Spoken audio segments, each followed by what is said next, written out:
Bueno, chicos, buenas tardes a todos los que no había saludado. Vamos a iniciar nuestra clase del día de hoy. Seguimos avanzando en nuestro contenido de curso. Ya nos toca trabajar la clase número 11. Hoy 21 de febrero del 2022. Vean que vamos a culminar con el contenido de nuestra primera unidad el día de hoy. Todo lo que hemos visto es contenido para nuestro primer parcial. Entonces, por favor, yo espero que hayan empezado ya a repasar para que ya no se les acumule todo el 23 de febrero a medianoche, intentando repasar todo lo que hemos visto el curso, ¿verdad? Entonces, por favor, ir avanzando en los repasos y así no duden de que les va a ir muy bien en el examen.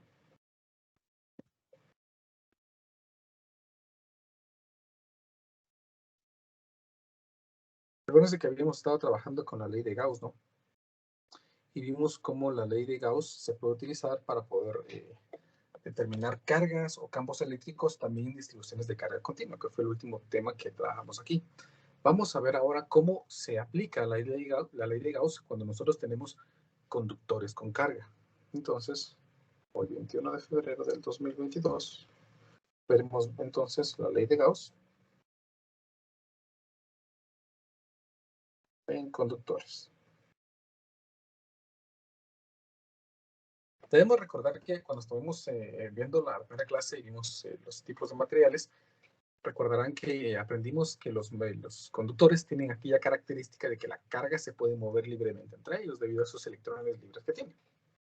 Entonces, para esto, para comprender cómo se comportan en un campo eléctrico, supónganse que nosotros tenemos aquí un campo eléctrico uniforme.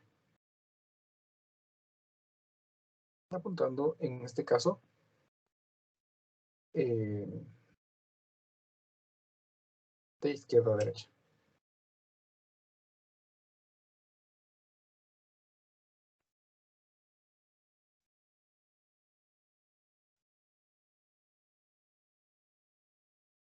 Y supónganse que tenemos aquí un conductor que se encuentra inmerso en este campo eléctrico. Entonces voy a dibujar aquí un conductor, o lo que finge ser un conductor, encerrado en afectado por este campo eléctrico. Recuérdense que este conductor tiene electrones libres, partículas con carga negativa que están libres ahí dispuestas a moverse en todo momento. También pensemos que este conductor tiene cargas negativas y positivas de igual manera, es decir, tiene una carga neutra. Entonces, ahora tomemos este conductor y coloquémoslo dentro del campo eléctrico. Todas las partículas con carga negativa que este posee van a ser afectadas entonces por el campo eléctrico. ¿Qué esperamos entonces que hagan las cargas negativas en este conductor? ¿Que se muevan hacia la izquierda o que se muevan hacia la derecha? ¿Qué dicen ustedes? Las cargas negativas. ¿Qué va a pasar con ellas en este conductor? ¿Se mueven a la izquierda, se mueven a la derecha o se quedan allí donde están?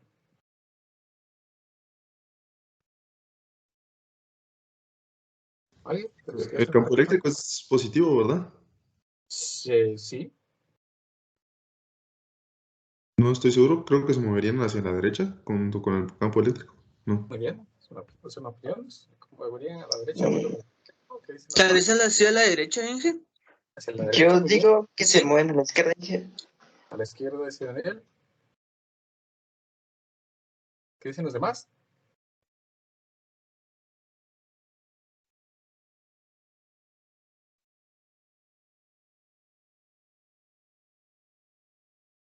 Son 3 votos, unos 2 a la derecha y 1 a la izquierda. Pero Inge, si creo es un que a la izquierda, Inge. va a ir a la derecha entonces. Otra vez, perdón, Eric, no lo escuché muy bien, solo ahí me dijeron. Si es un conductor, yo pienso que tendrían que irse a la derecha, pienso, ¿no? Muy bien, vamos a ver entonces qué pasa. Ven entonces que tenemos 3 votos hacia la derecha y 2 hacia la izquierda. Vamos a ver qué pasa. Recuérdense que estas cargas, este conductor tiene electrones libres, cargas negativas libres. Y también hemos aprendido ya que las líneas de campo eléctrico apuntan en la dirección en la que se moverían las cargas positivas. Eso significa que si nosotros viéramos pues qué cargas están generando el campo eléctrico, pues yo tendría aquí una carga positiva y de este lado una carga negativa. Por lo tanto, las cargas negativas que tenemos dentro del conductor querrían acercarse a la carga positiva. moviéndose en dirección contraria a las líneas de campo, ¿sí? Porque ya sabemos pues que las líneas de campo apuntan en la dirección en la que se moverían las cargas positivas. Si nosotros tuviéramos cargas positivas aquí, pues todas estas cargas positivas se empezarían a moverse en la dirección del campo eléctrico. Obviamente, pues no podrían salir del conductor, pero pues se acumularían del otro lado. Como no es posible, entonces las cargas negativas intentan acercarse a la carga positiva, o sea, moviéndose en la dirección contraria a las líneas de campo. Y todas esas cargas negativas se intentarían acumular de un lado del conductor, quedando todas de este lado, dejando obviamente en este lado pues únicamente cargas positivas. Por lo tanto, estaríamos afirmando que el conductor inmerso en el campo eléctrico se ha polarizado. Es decir, ahora tiene en una cara pues solo cargas negativas y en la otra cara solo cargas positivas. Esto debido a la acción del campo eléctrico a lo que está sometido. Ahora vean lo que está pasando dentro del conductor. Vean que las cargas negativas se han acomodado de un lado y las cargas positivas se han acomodado del otro lado. Esto hace que se genere interno al conductor un campo eléctrico extra. ¿En qué dirección se movería el campo eléctrico en este caso? ¿De derecha a izquierda o de izquierda a derecha? ¿De izquierda a derecha? Izquierda. De izquierda a derecha. De derecha a izquierda. Derecha a izquierda. De derecha a izquierda, muy bien, se movería porque recuérdense, son las cargas positivas las que definen hacia dónde se movería, ¿no? Entonces una carga positiva que coloquemos nosotros dentro del conductor se movería de derecha a izquierda, alejándose de las cargas positivas, acercándose a las cargas negativas. Este campo eléctrico nuevo, interno, que se ha generado dentro del conductor, es un campo eléctrico que se genera debido al campo externo. Por lo tanto, si nosotros quisiéramos ver el campo eléctrico total, lo que tendría que hacer es que sume el campo eléctrico externo y el campo eléctrico interno. Pero este campo eléctrico interno, antes de sumarlo, tiene la característica de que se genera debido a este campo eléctrico externo, es decir, la cantidad de cargas eléctricas que se están moviendo aquí son debido a este campo eléctrico externo. Cuando este campo eléctrico interno iguala en magnitud al campo eléctrico externo, las cargas en su interior empiezan a equilibrarse, ya no se van a mover. Ya hay la suficiente cantidad de cargas aquí para igualar el campo eléctrico en el interior. A este equilibrio se le conoce como equilibrio electrostático.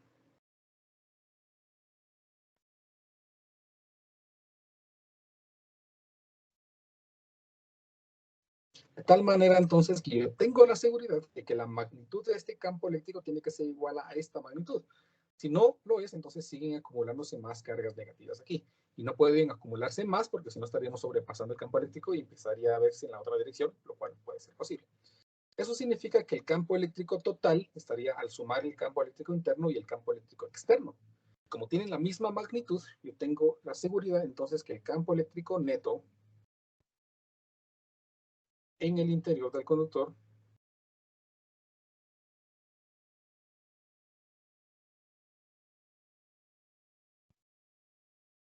es cero. El campo eléctrico neto, ¿no? Perdón, es el campo eléctrico combinado del campo eléctrico interno y el externo. Este campo eléctrico cero cumple para cualquier tipo de conductor que tenga o que genere un campo eléctrico. Eso significa que cualquier partícula o cualquier material conductor que tenga carga o esté dentro de un campo eléctrico siempre tendrá internamente un campo eléctrico cero. Siempre, siempre. Entonces, pues esto sería como una especie de teorema que nosotros vamos a utilizar. Otro teorema que vamos a afirmar acá, a consecuencia de lo que vimos aquí, es que la carga en los conductores siempre se va a distribuir en las superficies.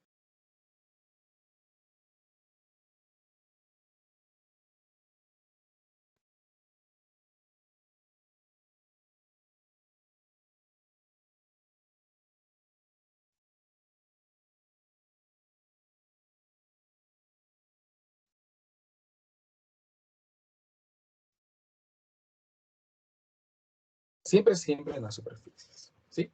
Eso implica de que independientemente de la cantidad de superficie que tenga un conductor, siempre la carga va a estar distribuida en su superficie. Así, por ejemplo, si tuviéramos nosotros aquí una cajita,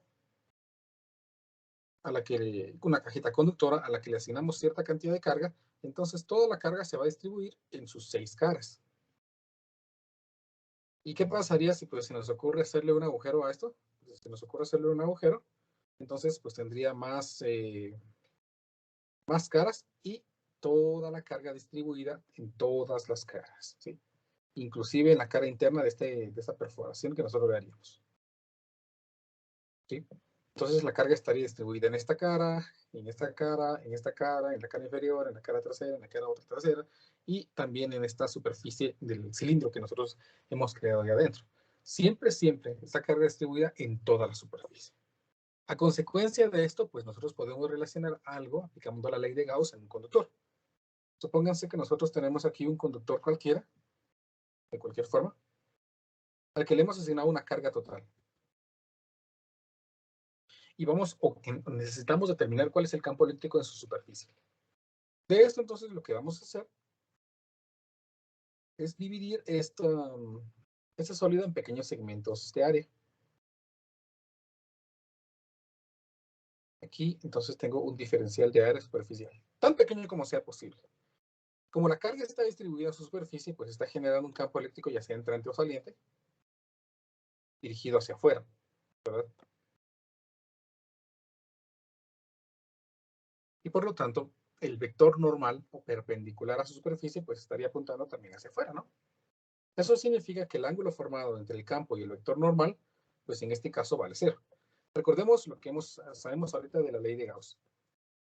La carga interna encerrado en una superficie, dividido la constante epsilon sub 0, se define como la integral sobre una superficie cerrada del producto punto entre el vector normal y el campo eléctrico por el diferencial de área superficial. Pero si nosotros estamos tomando solamente una porción de área, pues necesito entonces crear un sólido para tener una carga interna. Yo voy a crear aquí un sólido pequeñito que pueda contener ese diferencial de área que he intentado dibujar allí.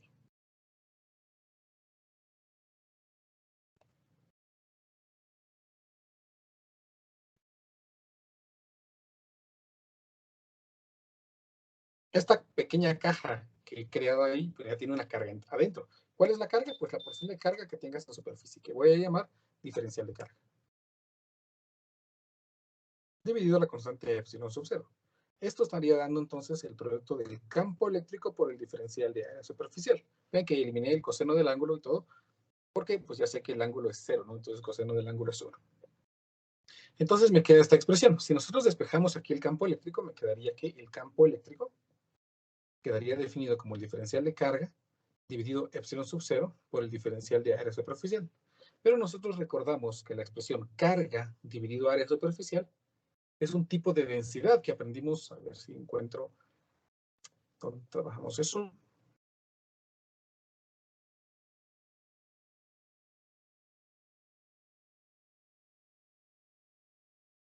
Aquí está.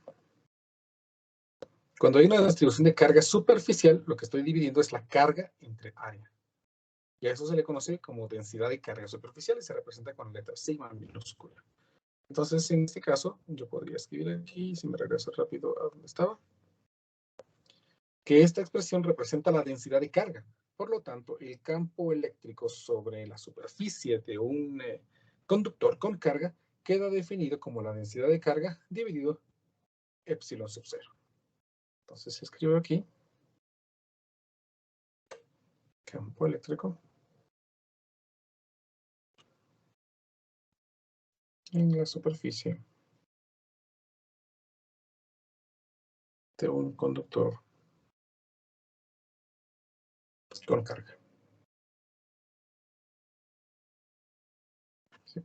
Entonces, recordemos entonces que el campo eléctrico se puede calcular fácilmente si nosotros conocemos la densidad de carga sobre una parte y lo dividimos entre la constante epsilon sub 0. ¿Sí? Aparte tenemos aquí otros enunciados, que el campo eléctrico en el interior de un conductor siempre va a ser 0 y que la carga se va a distribuir en la superficie de ese conductor. 3 elementos importantes que nos van a servir para poder resolver un conjunto de problemas que tengo preparados para ustedes el día de hoy. ¿Alguna pregunta de momento? A ver, pues vamos a aplicar entonces esos 3 teoremas que acabamos de ver en un par de ejercicios.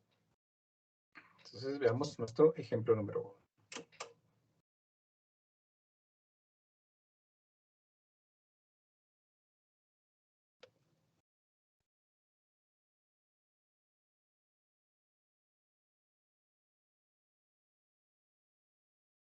Dice nuestro primer problema. Una esfera conductora, miren aquí aparece la primera parte, conductora, sólida, de radio de 2 centímetros, tiene una carga de 8 microcoulombs. Un cascarón esférico de radio interior y exterior de 4 centímetros y 5 centímetros respectivamente es concéntrico con la esfera sólida y tiene una carga de menos 4 microcoulombs. Determina el campo eléctrico en R igual a 1 centímetro, R igual a 3 centímetros, R igual a 4.5 centímetros y D, R igual a 7 centímetros, desde el centro de la configuración con carga. Entonces, imaginémonos lo siguiente. Imagínense que nosotros podemos ver la esfera que está rodeada por un cascarón esférico y que la logramos partir por la mitad. Entonces, pues voy a suponer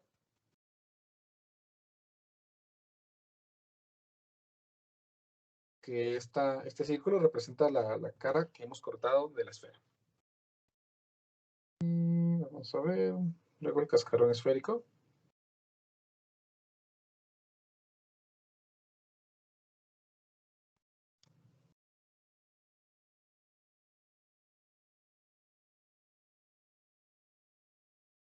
Más o menos así. Y lo voy a colorear para que dé la impresión de que pues, representa una pared.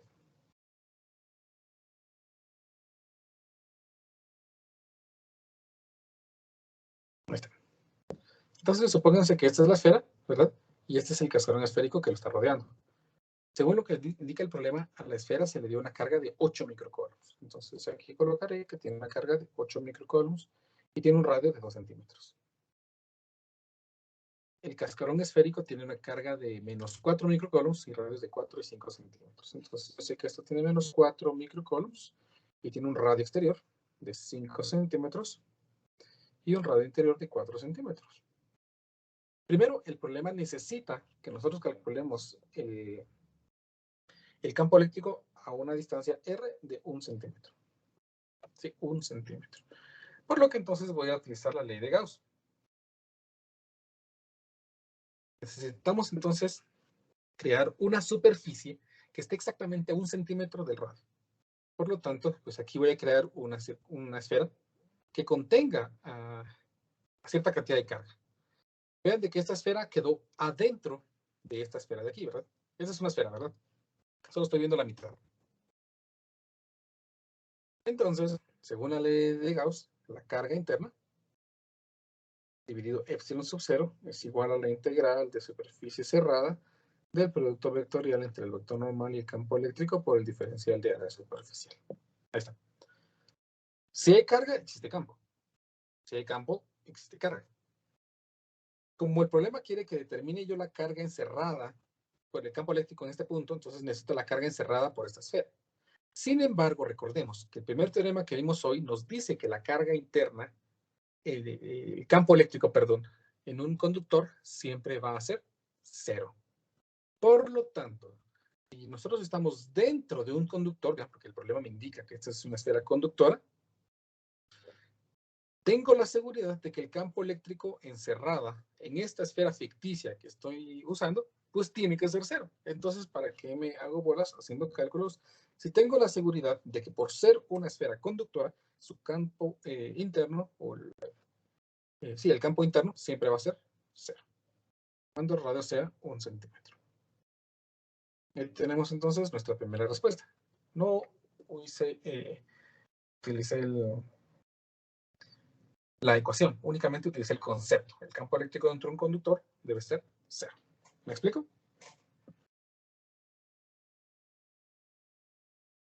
Okay. Sí, Inge.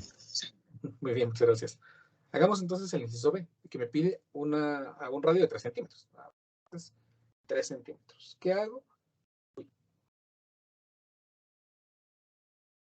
¿Qué hago? Pues voy a dibujar ahora una esfera que sea de 3 centímetros.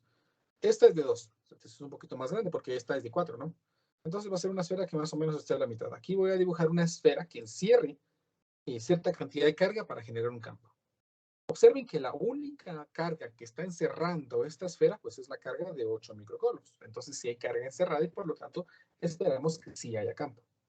En este caso entonces, la carga interna dividido epsilon sub 0 es igual a la integral de superficie cerrada del producto punto entre el vector normal y el campo por el diferencial de área superficial.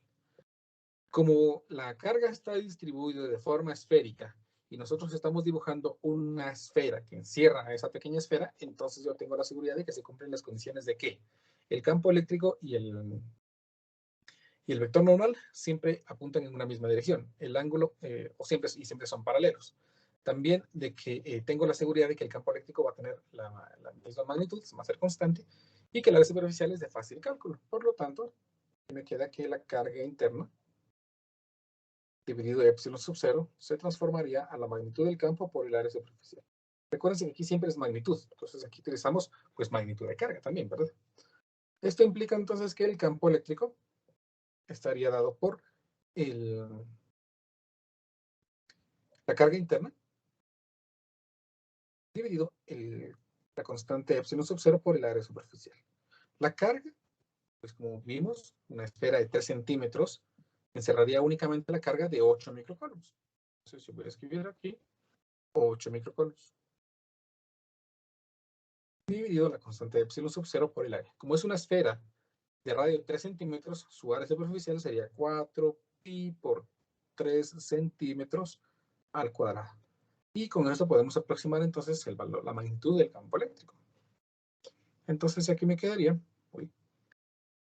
8 por 10 a la menos 6 dividido la constante de epsilon sub 0. Vamos a usar la de aquí.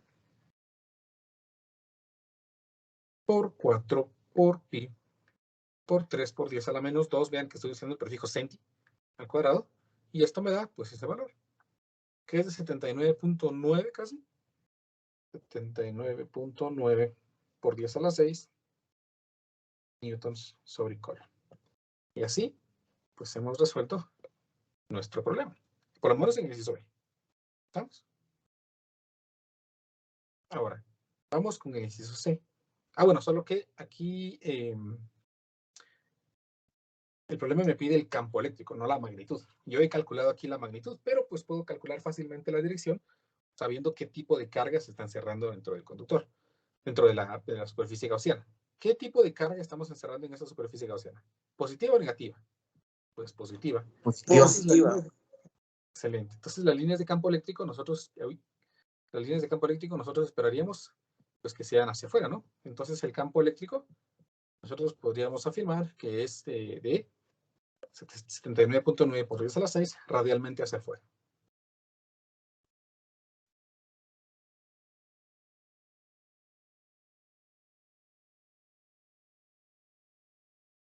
Ahí tenemos entonces ya la magnitud y la dirección. Ya estoy indicando hacia dónde va ese campo eléctrico.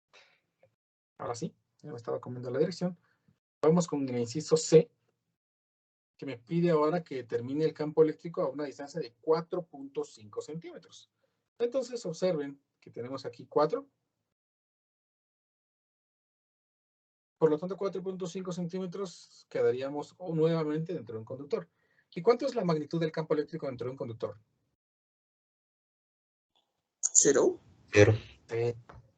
Por definición, 0. Por lo tanto, yo tengo aquí que a R igual a 4.5 centímetros, el campo eléctrico es 0, por definición. ¿Estamos?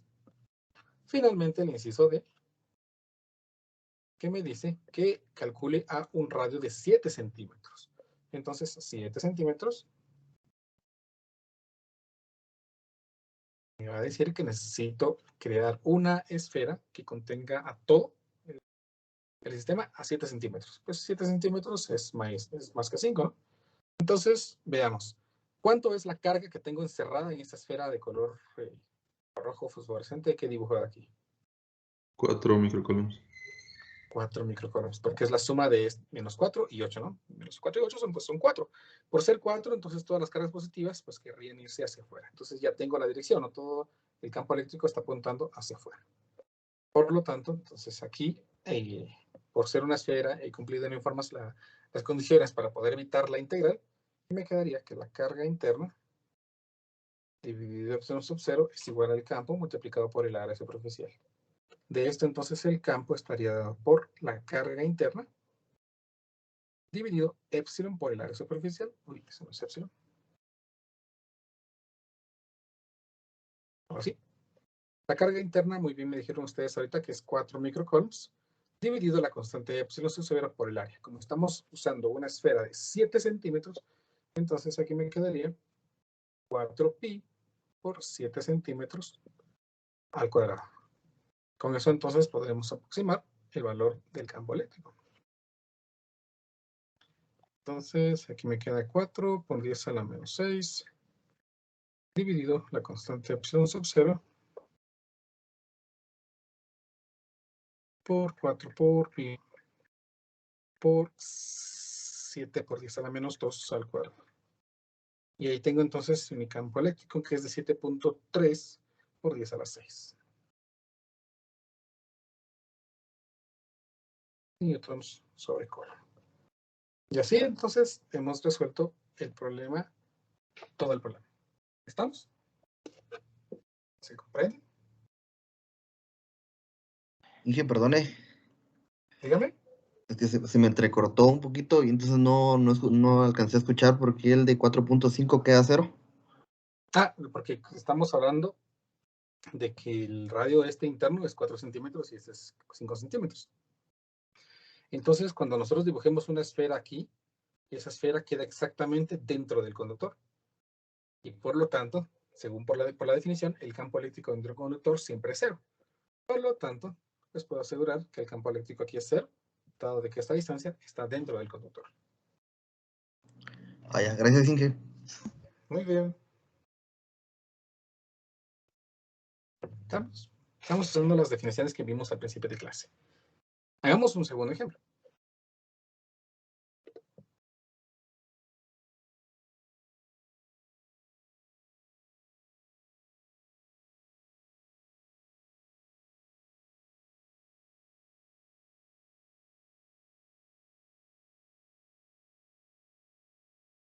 Dice el problema así. Una delgada placa, vean que dice delgada, ¿no? No me interesa su espesor. Una delgada placa conductora, obviamente la palabra mágica conductora, y cuadrada de 50 centímetros de lado, se encuentra sobre el plano XY. Se deposita una carga total de 4 por 10 a la menos 8 coulombs sobre la placa. Determine, inciso A, la densidad de carga sobre la placa. Inciso B, el campo eléctrico justo por encima de la placa. Y el inciso C, el campo eléctrico justo por debajo de la misma. Puede suponer que la densidad de carga es uniforme. Como me hablan entonces que tenemos aquí una placa en un plano coordenado tridimensional, pues voy a dibujar aquí un plano coordenado tridimensional y vamos a dibujar allí una placa. Más o menos, esperaría que me salga bien. Diría que la placa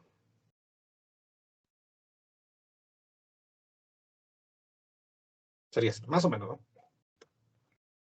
Está 50 centímetros. A la placa se le ha asignado una carga de 4 por 10 a la menos 8 coulombs. Ahí tenemos entonces la carga. El problema me pide que determine la densidad de carga sobre la placa. Hace un momento vimos que cuando tenemos un conductor, pues la densidad de carga simplemente, el campo eléctrico simplemente es la densidad de carga dividido en epsilon sub 0. Pero pues esta ecuación ahorita no la puedo usar porque no tengo el campo y solo la constante, entonces pues no me sirve de nada. Entonces nos recordamos de lo que les mencioné hace un ratito, que definimos que la densidad de carga no era más que la carga dividido en la área superficial. ¿Sí? La carga se distribuye en todas las superficies que tenga la placa. Entonces miremos, el problema me indica que es delgada, ¿no? Por lo tanto no me interesa el espesor. ¿Cuántas caras o cuántas áreas superficiales tiene esta placa? ¿Solo una? No. ¿Serían dos? Serían dos. Las mismas que un cubo, ¿no? ¿Perdón? Las mismas que el cubo. No, porque como el problema nos dice que es delgada, entonces su espesor no nos interesa. El cubo tiene 6 porque sí nos interesaría el espesor, ¿no? Pero esta por ser delgada, nos anulamos 4 de los lados y solo nos van a quedar una de arriba y una de abajo.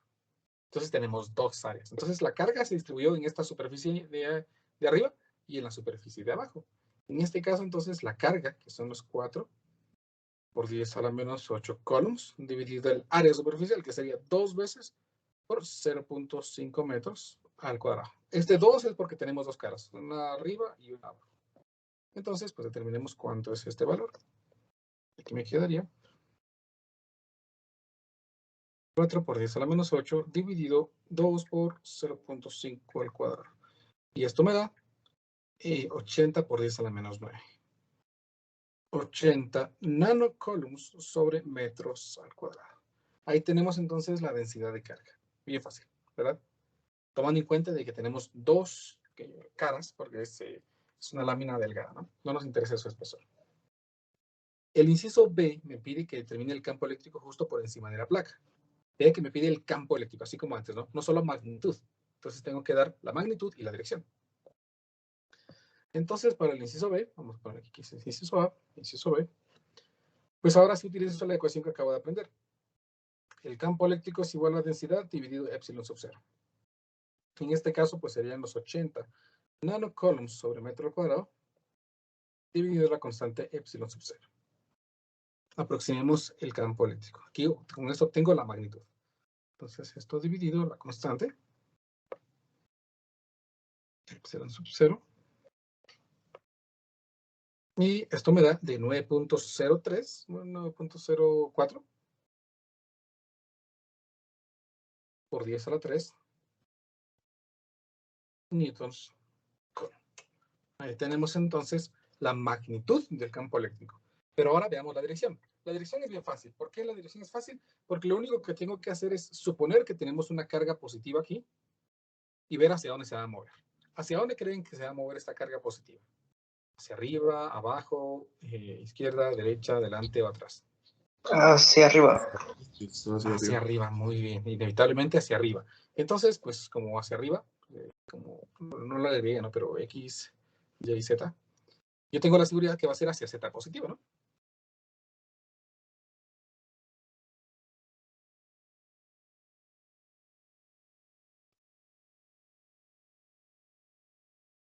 Ahí está. Ahí hemos respondido entonces el inciso B. El inciso C me dice que determine el campo eléctrico justo por debajo de la misma. Entonces ahora me piden que calcule el campo eléctrico abajo. Pues la idea va a ser casi que la misma. El campo eléctrico se calcula como la densidad de carga dividido epsilon sub 0, lo que me da 80 nanocoulombs sobre metro cuadrado dividido epsilon sub 0, que finalmente me va a dar lo mismo, 9.04 por 10 a la 3 newtons coulombs. Y ahora veamos que si yo coloco una carga positiva en la parte inferior de la placa, ¿hacia dónde se movería? Hacia abajo. Hacia abajo. En este caso sería, pues, hacia Z negativo, ¿no?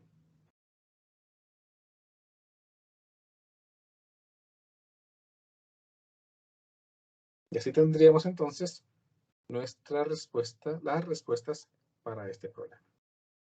¿Me explico? ¿Una pregunta? Claro como el agua, claro como la leche, claro como el chocolate. Está fácil, pero pues necesitamos los conceptos. Si nosotros no supiéramos cómo calcular el campo eléctrico sobre la superficie de un conductor, pues nos quedamos en blanco, ¿no? Porque tendríamos que empezar a ver que la ley de Gauss y llegaríamos a la misma respuesta, pero podría ser un poco más complejo. Entonces, aplicando esos conceptos, pues es bastante sencillo. Hagamos un tercer ejemplo.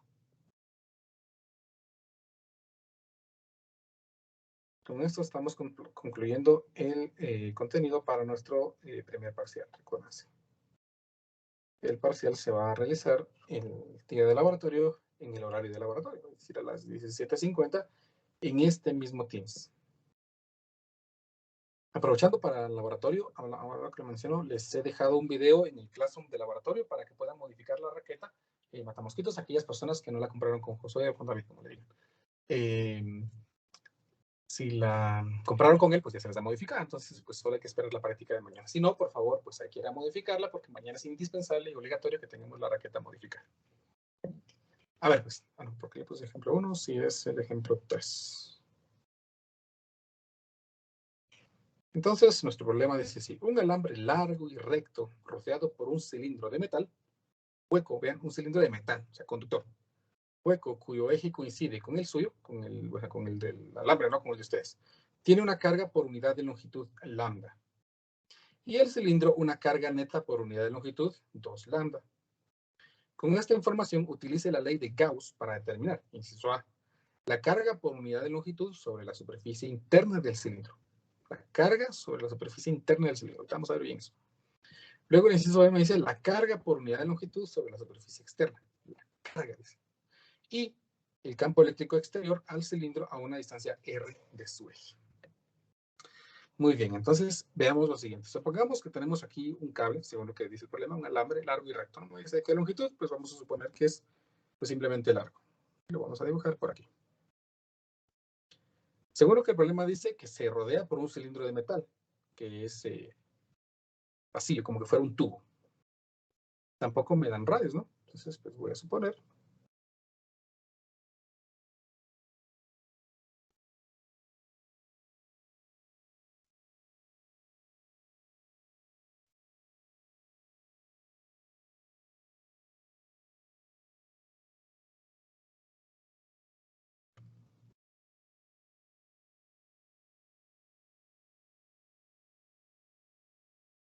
Más o menos esto.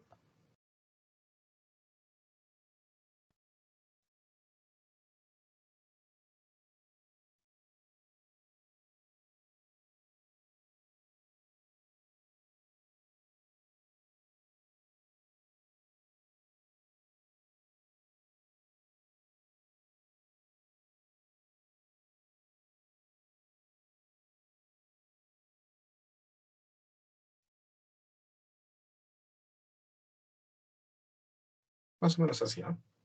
Ya tendríamos entonces el alambre que está rodeado por un tubo de metal. El problema dice que se le ha dado una densidad de carga lambda al cable. Entonces, pues, se recuerdan que la densidad de carga que hemos aprendido no es nada más que carga dividido en longitud. Entonces, esta vamos a ponerle que esta es la carga del alambre. Y la densidad de carga del cilindro sería el doble de la densidad de carga del alambre, ¿no? Porque vean, si esta es la densidad de carga del alambre, entonces 2 veces la densidad de carga del alambre es la densidad de carga del cilindro. Entonces, pues como es el doble, pues yo voy a esperar que sea 2 veces la carga, dividido la longitud. ¿Sí? Ahí tenemos entonces las densidades del alambre y la densidad de carga del cilindro. El problema me dice que calcule la carga por unidad de longitud sobre la superficie interna del cilindro, es decir, la cantidad de carga que quedó sobre la superficie del cilindro interna. Recuérdense que con un conductor, pues toda la carga se distribuye de manera entre su superficie. Por lo tanto, hay una cantidad de carga que está distribuida aquí. ¿Cómo vamos a saberlo? Pues vamos a aplicar lo que conocemos y la ley de Gauss. Entonces, empecemos. Para el inciso A, lo que voy a hacer es dibujar un cilindro que contenga exactamente la superficie interna del tubo. Bien, ahí voy a dibujar un cilindro.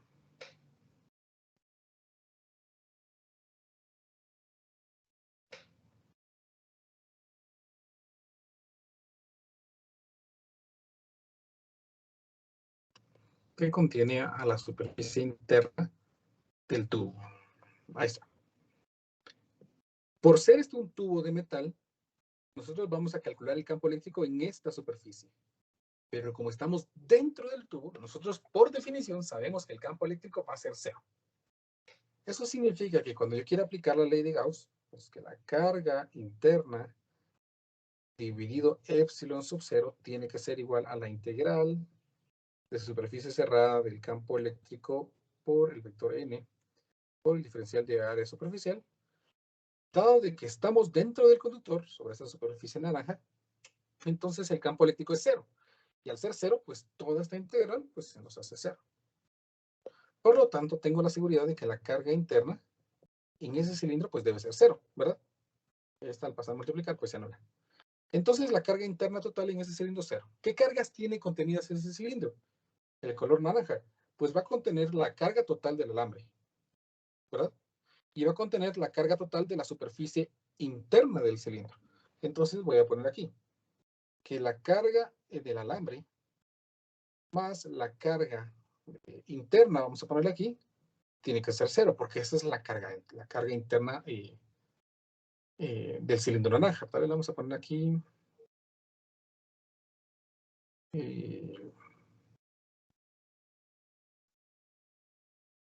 Esta, la carga en el cilindro que está en el interior. De esta ecuación que me quedó aquí, entonces yo sé que la carga interna en el cilindro tiene que ser el negativo de la carga del alambre. Ah, bueno, qué buena onda. Eso significa que si nosotros dividimos ambos términos entre la longitud, pues me quedaría que la densidad interior al cilindro, la superficie interior del cilindro, pues tendría que ser el negativo de la carga del alambre dividido la longitud. Y la carga del alambre dividido la longitud, pues me da 2 veces la densidad del alambre. Por lo tanto, yo tengo aquí que la densidad del alambre, el negativo de la densidad del alambre, pues es la densidad interior al cilindro. Y tiene un poco de sentido. ¿Por qué tiene sentido? Porque esto al tener cierta carga, pues toda la carga que tiene el cilindro es atraída hacia él, ¿verdad? Toda la carga negativa. Si es carga negativa, supongamos que esto tiene carga negativa, ¿no?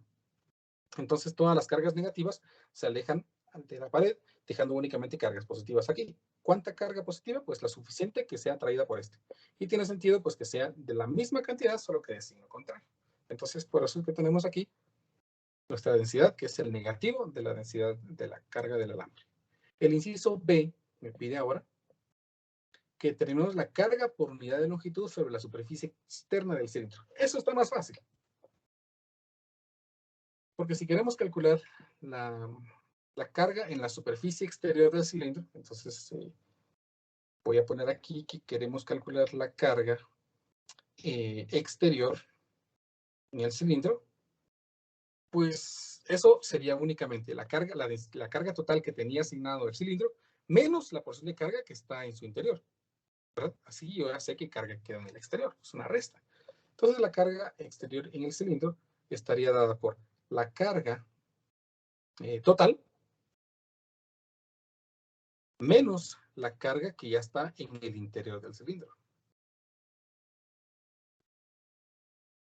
La carga exterior al cilindro sería igual a la carga total. Ah, bueno, ¿y cuánto será la carga total? O sea, la carga del cilindro, pues vimos que era 2 veces la carga, ¿no? 2 veces la carga del alambre. Entonces yo voy a poner aquí 2 veces la carga del alambre menos la carga interior al cilindro. Pero la carga interior al cilindro, nosotros vimos que es el negativo de la carga del alambre. Entonces aquí me quedaría menos la carga del alambre. Menos 2 carga del alambre más carga del alambre, pues me queda 3 carga del alambre. Por lo tanto, la carga exterior al cilindro es igual a 3 veces la carga del alambre. Si dividimos todo esto entre la longitud, pues me queda que la densidad exterior al cilindro sería 3 veces la densidad de carga del alambre. Y ahí tendríamos entonces nuestra respuesta. ¿Sí? La densidad de carga en la superficie es 3 veces la densidad de carga que tiene el alambre. ¿Sí? ¿Alguna pregunta de momento? Claro como el agua. Muy bien. Sí, ahí vamos, Inge. Ahí vamos. Perfecto. Muy bien. El inciso C me dice el campo eléctrico exterior al cilindro a una distancia R de su eje. Aquí calculemos entonces el campo eléctrico a una distancia R de su eje. Vamos a suponer que es más allá de esto, ¿no? Entonces lo que voy a hacer es dibujar aquí un cilindro ficticio que envuelva todo. Por lo tanto, ahí sí aplico la ley de Gauss porque me piden un campo eléctrico. Carga interna dividido en la constante epsilon sub 0 es igual a la integral y toda la cosa, si hacemos cumplir las condiciones, que sí se cumple, campo por área superficial. De tal forma entonces que el campo eléctrico estaría dado por la carga interna dividido el epsilon sub 0 por el área superficial, que sería 2pi por el radio por la longitud. En este caso entonces me quedaría, noten que carga dividido longitud es densidad de carga. Por lo tanto yo estaría hablando aquí de la densidad de carga total dividido epsilon sub 0 por 2pi por el radio. La densidad de carga total pues sería la suma de las densidades de las cargas que el problema me está indicando que tenemos. Como una es lambda y la otra es 2 lambda, entonces el total pues sería 3 lambda. O sea, aquí me quedaría esto como 3 lambda dividido 2pi epsilon sub 0 por el radio. Y así ya tendríamos entonces nuestra respuesta. ¿Me explico? ¿Alguna pregunta? Disculpe, ingeniero, solo entonces al final es 2pi 2pi epsilon epsilon sub por radio, 0. ¿verdad? Exactamente. Esa sería la densidad de carga. No, perdón, el campo eléctrico. ¿Estamos? Si no hay más dudas, chicos, entonces hasta aquí sería la clase del día de hoy y nos miraríamos el día de mañana en el laboratorio. Y si no llevan el laboratorio, pues nos miramos el día miércoles. Que pasen una buena tarde.